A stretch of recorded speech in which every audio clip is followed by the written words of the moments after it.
बांग्लादेश की सियासत आगाज ही से अदम इस्तेहकाम, सियासी तशद्दुद, इंतकामी कार्रवाइयों और ताकत के गैर मामूली इस्तेमाल का मैदान रही है। इख्तिदार की कशमकश हमेशा जज्बात, इदारा जाती कमजोरियों और शख्सियात की बालादस्ती के जेर असर रही।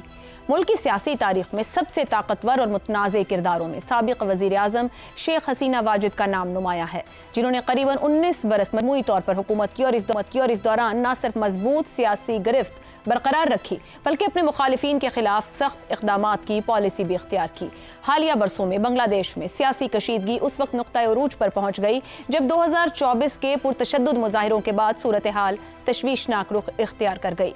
तलबा की जानिब से 1971 की जंग में हिस्सा लेने वालों के बच्चों को सरकारी नौकरियों में 30% कोटा देने के खिलाफ तहरीक ने मुल्क भर में सिविल नाफरमानी की फजा पैदा कर दी। इस तहरीक में अक़वाम मुत्तहिदा के मुताबिक 1400 के करीब शहरी मौत के मुंह में चले गए।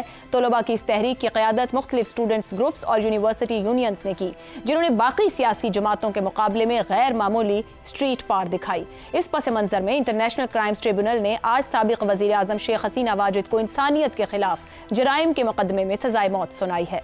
अदालत ने उन पर इल्ज़ाम आयद किया कि उन्होंने तलबा के एहतजाज को दबाने के लिए ड्रोन्स, हेलीकॉप्टर्स और मोहलिक हथियारों के इस्तेमाल का हुक्म दिया। अदालत के मुताबिक उनके हुक्म पर होने वाली कार्रवाइयों में दर्जनों तलबा मारे गए, जबकि मुल्क भर में तसादुम और हंगामे फूट पड़े।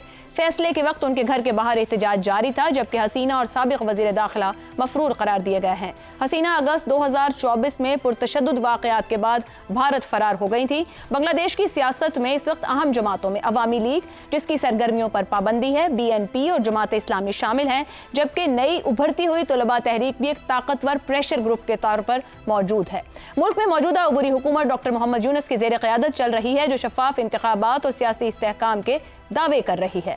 मुतवक्के तौर पर इंतखाबात अगले साल के वस्त तक करवाए जाएंगे। अब बुनियादी सवाल यह है कि क्या शेख हसीना वाजिद के खिलाफ सुनाई गई सजा पर अमल मुमकिन होगा? अवामी लीग अभी भी देही इलाकों में हिमायत रखती है, तो क्या इस ताकतवर वोट बैंक के बावजूद सजा नाफिज हो पाएगी? बांग्लादेश की सियासत को मजीद हंगामा खेज बनाए रखेंगे।